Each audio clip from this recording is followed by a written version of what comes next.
Chapter 2 Searching for Dad. Zeddy ran to the intel room behind the living room, where all the computer monitors were up and running, performing their daily functions, monitoring the temperature and oxygen level inside the house, displaying the climate conditions for their area and the pollution level, and scrolling the new law updates. Zeddy ran to the law update monitor. He read as quickly as he could. He had to be careful not to miss one, even though some days there were 20 or 30 new laws. It could mean life or, well, he wasn't sure, but he was sure it wasn't good. The screen scrolled the new laws. 1. All constituents will no longer be allowed to wear 1000 SPF sunscreen. The new law states that only 1500 SPF is legal for use, possession, or distribution. Relinquish all 1000 SPF sunscreen via home or business recycle disposal chute by midnight tonight, August 31st, 2099.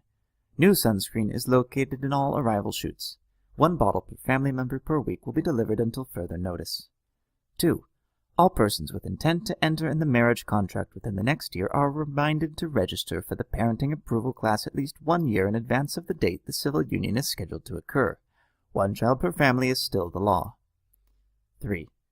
There has been a rise in pollution levels, and oxygen tanks are to be carried by all constituents at all times.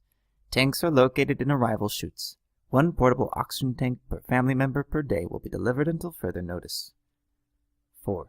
Nuclear radiation was detected in Nevada province, Upper Amerasia yesterday, August 30th, 2099.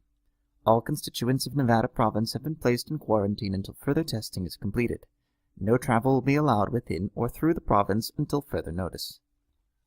5. Caffeine has been detected in a batch of Super Cola. All constituents are asked to immediately relinquish any Super Cola in their possession via the recycle disposal chute.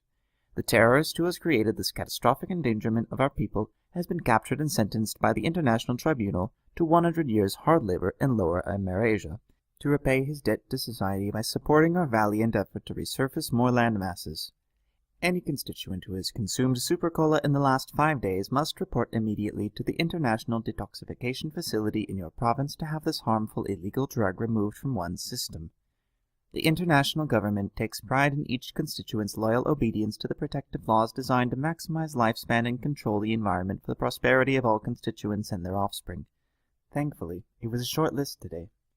Zeddy heard his mother frantically running around the house calling for his father. She finally stopped in the front hallway, staring at the giant tapestry that covered the wall. Zeddy ran towards her. "Mom, did you find Dad?" "No, I didn't." "Was there anything in the new law to explain that noise?" "No, there wasn't anything about the noise. If we're going to check outside now, we need to get busy. We have to dump the sunscreen from yesterday, grab the new tubes and lather up, grab the oxygen tanks and go. I think we should see if Dad's tank is still here. If it is, then we'll need it when we find him. We don't want to get arrested if we get stopped by the IMP. Pollution levels are past red again." Zeddy explained as quickly as he could. Zeddy shook at the thought. People who were arrested by the International Military Police often never came back.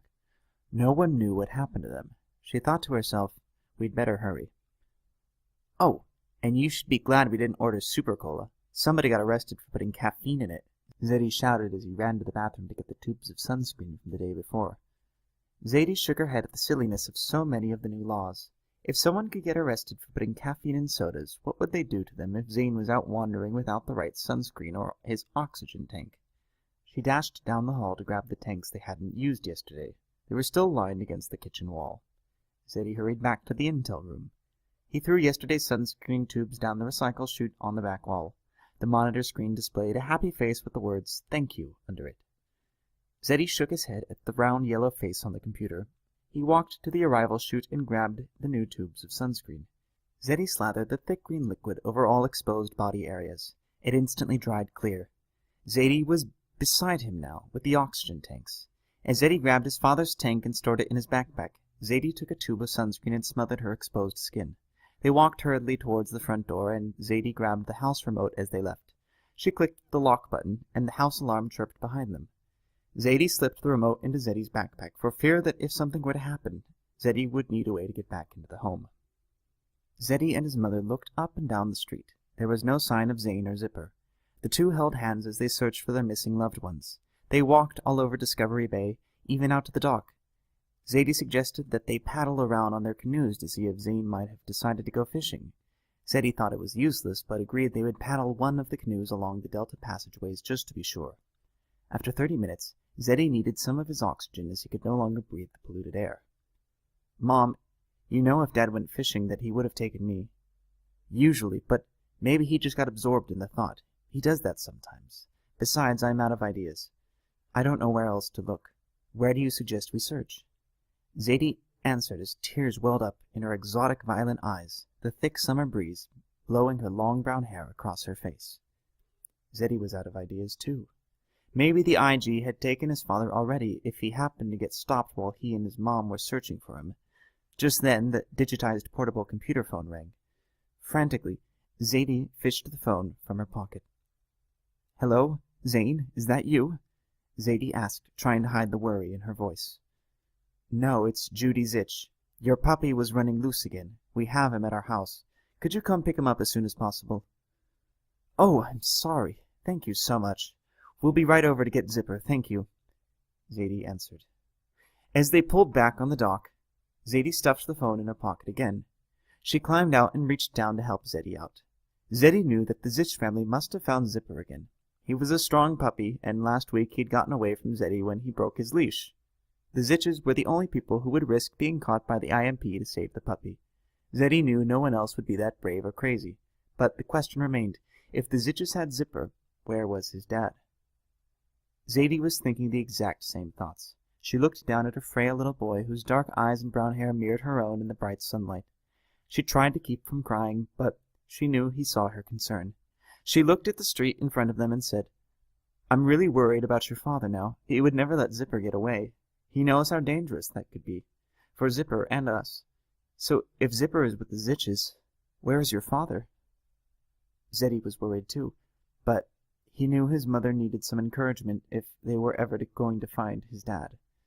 Zane had always told Zadie that if something were ever to happen to Zane, Zadie would be the man of the house. Today, Zadie was definitely feeling the pressure that being the man of the house might involve. He tried to think of something comforting to tell his mom, something to make her smile. Zadie always smiled when he remembered parts of the stories his father told him. He decided that maybe a funny memory would help Zadie calm down. As calmly as he could, Zadie said, "I don't know, Mom. Maybe it's all a misunderstanding. Maybe Dad's playing a trick on us. You know, like the time he hid in the closet while we ran around the house for him when he burned dinner. The house filled with that awful smelling smoke, and we couldn't find him anywhere. But he found us. Don't worry, Mom, we'll find him." Zadie held back her tears to keep her son from worrying too much.